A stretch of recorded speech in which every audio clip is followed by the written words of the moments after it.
Sholawat dan salat jamaah adalah dua senjata Ahmad Masduki Mahfud. Tiap menerima aduan masalah dari masyarakat, ia selalu berwasiat untuk membaca sholawat minimal 1000 kali setiap hari dan 10.000 kali setiap malam Jumat.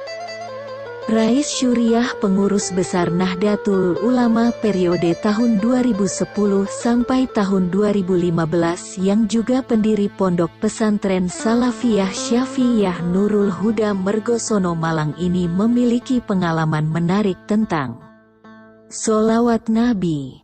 Tepatnya pada tahun 1956, saat ia masih duduk di sebuah sekolah lanjutan tingkat atas di Yogyakarta. Suatu ketika, ia mendapat gangguan jin di sebuah masjid tempat belajarnya sehingga selama 3 hari Masduki muda merasa ingin banyak makan tapi anehnya tidak bisa buang hajat.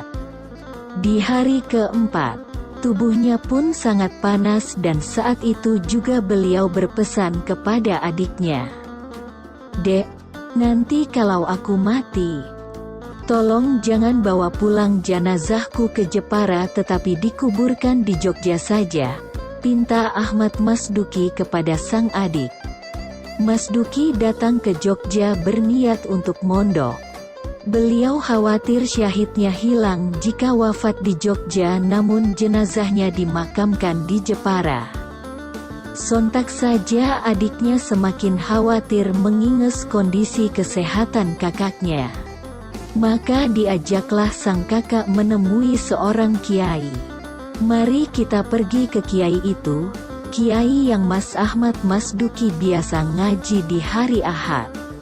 Ahmad Masduki Mahfud menerima ajakan adiknya. Pergilah beliau bersama adiknya dengan naik becak dan sampai di rumah Pak Kiai yang dimaksud pada pukul 1 malam. Ketika beliau datang, pintu rumah Pak Kiai masih terbuka. Tentu tengah malam itu sang tuan rumah sudah tidak melayani tamu, karena sejak pukul 10 malam adalah waktu khusus Pak Kiai untuk ibadah kepada Allah. Karena melihat Masduki muda yang datang di tengah malam dengan keadaan payah, Kiai pun mempersilahkan Masduki muda beristirahat di rumah. Masduki muda pun tertidur di rumah Kiai itu. Baru beberapa jam di rumah Kiai, tepatnya pukul 3 malam, beliau terbangun karena merasa mulas ingin buang hajat. Setelah itu, rasa sakit dan panas yang dirasakan sedikit hilang.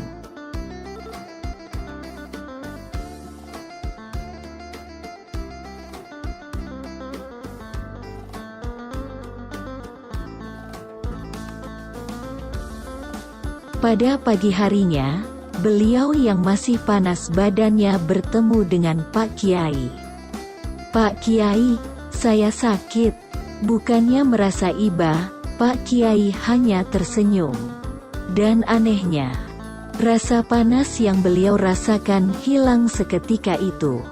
Pak Kiai dawuh, "Mas, sampean gendeng Mas." "Kenapa gendeng, Yai?" tanya Masduki muda. "Iya, wong bukan penyakit dokter." "Sampean kok bawa ke dokter? Ya uang sampean abis.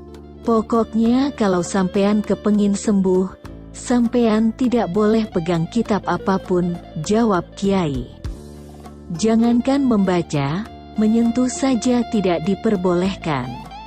Padahal pada saat itu, Masduki muda 2 bulan lagi akan mengikuti ujian akhir sekolah. "Kiai, 2 bulan lagi saya ujian, kok enggak boleh pegang buku?" Masduki muda matur kepada Pak Kiai. Seketika itu Pak Kiai menanggapinya dengan marah-marah. "Yang bikin kamu lulus itu gurumu? Apa bapakmu? Apa mbahmu?" Masduki muda menjawab, "Pada hakikatnya Allah." "Pak Kiai." "Lah iya gitu," timpal Pak Kiai. "Lalu bagaimana syariatnya? Upaya yang dilakukan, Kiai?" tanya Masduki muda lagi. Tiap hari, kamu harus baca solawat yang banyak, jawab Pak Kiai. Mas Duki muda kembali bertanya, banyak itu berapa, Kiai? Pak Kiai pun menjawab, ya paling sedikit 1000, abis baca 1000 solawat, minta dengan berkat solawat yang saya baca. Saya minta lulus ujian dengan nilai bagus. Ya sudah. Mas Duki muda tidak berani pegang kitab maupun buku, karena memang ingin sembuh. Mendengar cerita dari Mas Duki muda, paman beliau marah-marah. Bagaimana kamu ini? Dari Jepara ke Jogja, kamu kok nggak belajar? Mas Duki muda tidak berani komentar apa-apa, karena beliau menuruti dawuh Kiai untuk tidak menyentuh kitab atau buku. Beliau nurut saja.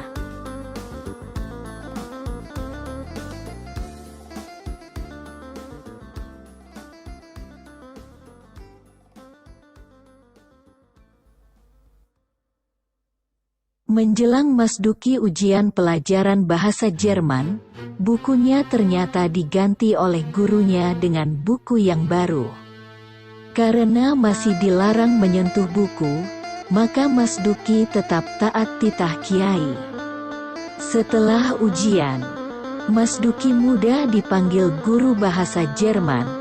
Kata Pak Guru, Mas Duki kamu, Mas Duki bertanya, berapa nilai saya Pak Guru?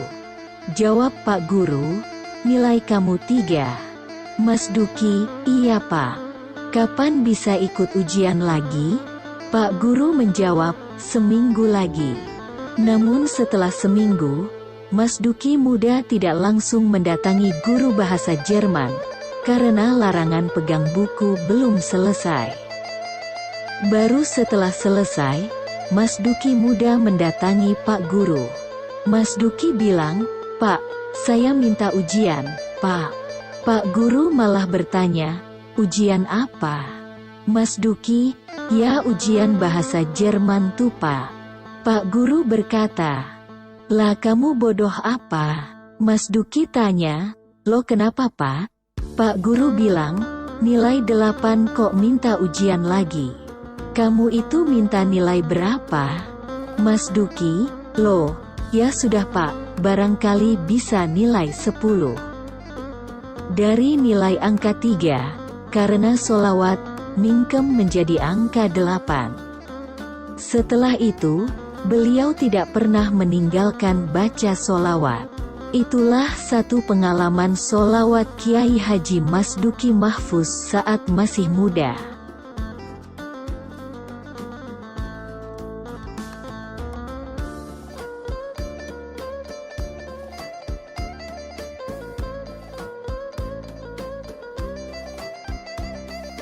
Wasilah untuk atasi penyakit dan kesulitan. Ini pengalaman solawat beliau lagi, yakni ketika Kiai Mas Duki harus melaksanakan dinas di Tarakan, Kalimantan Timur.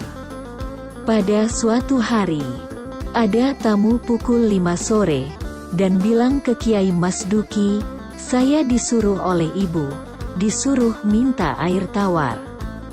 Kiai Mas Duki mengaku masih bodoh saat itu. Seketika itu ia menjawab, ya, silakan ambil saja air tawar. Kan banyak itu di ledeng-ledeng itu. Bukan itu, Pak. Air tawar yang dibacakan doa-doa untuk orang sakit itu, Pak, kata si tamu. Oh, kalau itu ya tidak bisa sekarang. Ambilnya harus besok abis salat subuh persis. Kiai Mas Duki menjawab begitu karena beliau ingin bertanya kepada sang istri perihal abah mertua yang sering nyuwuk-nyuwuk, membaca doa untuk mengobati, dan ingin tahu apa yang dirapalkan. Ternyata istri beliau tidak tahu tentang doa yang dibaca abahnya di rumah. Padahal Kiai Mas Duki sudah janji. Abis Isya saat beliau harus wiritan membaca dalel. Beliau menemukan hadis tentang solawat.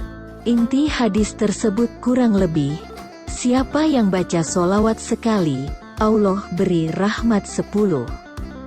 Baca solawat 10, Allah beri rahmat 100. Baca solawat 100, Allah beri rahmat 1000. Tidak ada orang yang baca solawat 1000, kecuali Allah mengabulkan permintaannya. Setelah mencari di berbagai kitab, ketemulah hadits tersebut sebagai jawabannya. Lalu Belayu pun bangun di tengah malam, mengambil air wudhu dan air segelas, setelah itu membaca solawat 1000 kali. Allahumma salli wa salim ala Sayyidina Muhammad. Setelah beliau selesai membaca 1000 solawat, beliau berdoa, Allahumma jal hazal mahdawaan liman syarabahu min jami'il amrat. Arti doa tersebut, Ya Allah, jadikanlah air ini sebagai obat dari segala penyakit bagi peminumnya. Lalu meniupkan ke air gelas dan baca solawat 1 kali lagi. Di pagi hari, diberikanlah air tersebut kepada orang yang memintanya. Setelah 3 hari, ada berita dari orang tersebut bahwa si penderita penyakit sudah sembuh setelah meminum air dari Kiai Mas Duki. Padahal, sakitnya sudah 4 bulan dan belum ada obat yang bisa menyembuhkan. Dokter pun sudah tidak sanggup menangani penyakit yang diderita orang ini dan menyarankan untuk mencari obat di luar. Anehnya, pemberi kabar itu mengatakan bahwa Kiai Mas Duki selama 3 hari itu mengelus-elus perut orang yang sakit. Mengelus-ngelus perut? Tentu saja tidak. Apalagi si penderita penyakit adalah perempuan yang bukan mahramnya. Hal itu juga mustahil karena Kiai Mas Duki selama 3 hari di rumah saja. Berkat solawat, atas izin Allah penyakitnya sembuh.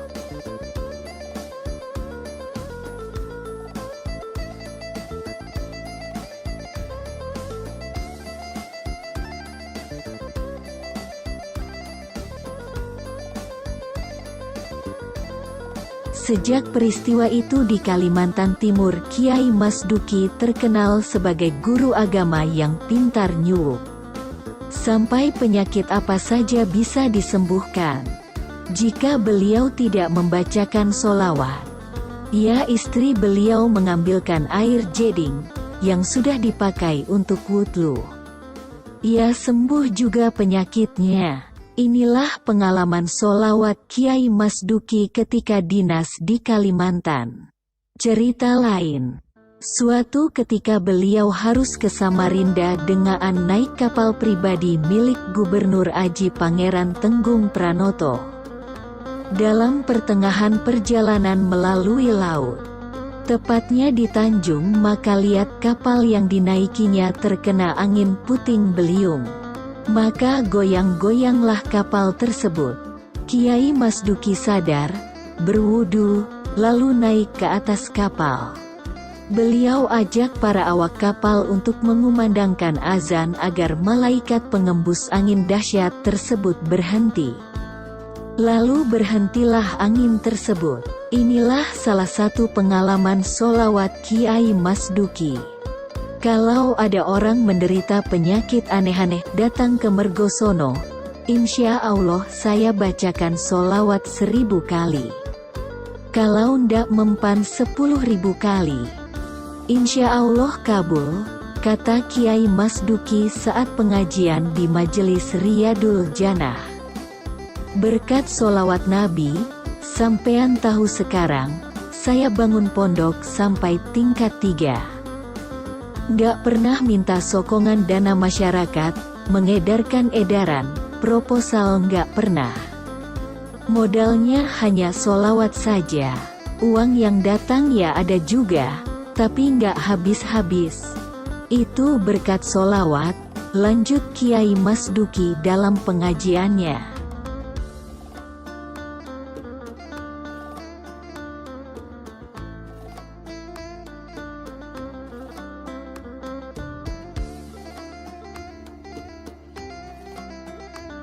Kisah lainnya, suatu ketika, seorang bidan mengadu kepada Kiai Masduki tentang suaminya yang pergi meninggalkannya karena terpikat dengan wanita lain. Ia berharap suaminya bisa kembali. Abah. Demikian para santrinya menyapa, menjawab bidan tersebut dengan tegas menganjurkan untuk baca sholawat. Bidan pun secara istiqomah mengamalkannya. Dan dalam selang beberapa lama suaminya kembali seraya bertobat. Kiai Masduki memiliki 9 putra-putri ini yang di samping sarjana juga bisa membaca kitab semua. Saat anak beliau ada yang mau ujian, di samping putranya juga disuruh baca sholawat, Belayu juga membacakan sholawat untuk kelancaran dan kesuksesan putra-putrinya. Kiai Masduki pernah dawuh, berkat sholawat Nabi Shallallahu Alaihi Wasallam, semua yang saya inginkan belum ada yang tidak dituruti oleh Allah. Belum ada permintaan yang tidak dituruti berkat sholawat Nabi. Semua permintaan saya terpenuhi berkat sholawat. Salu ala Nabi Muhammad. Allahumma salli wa salim ala Sayyidina Muhammad.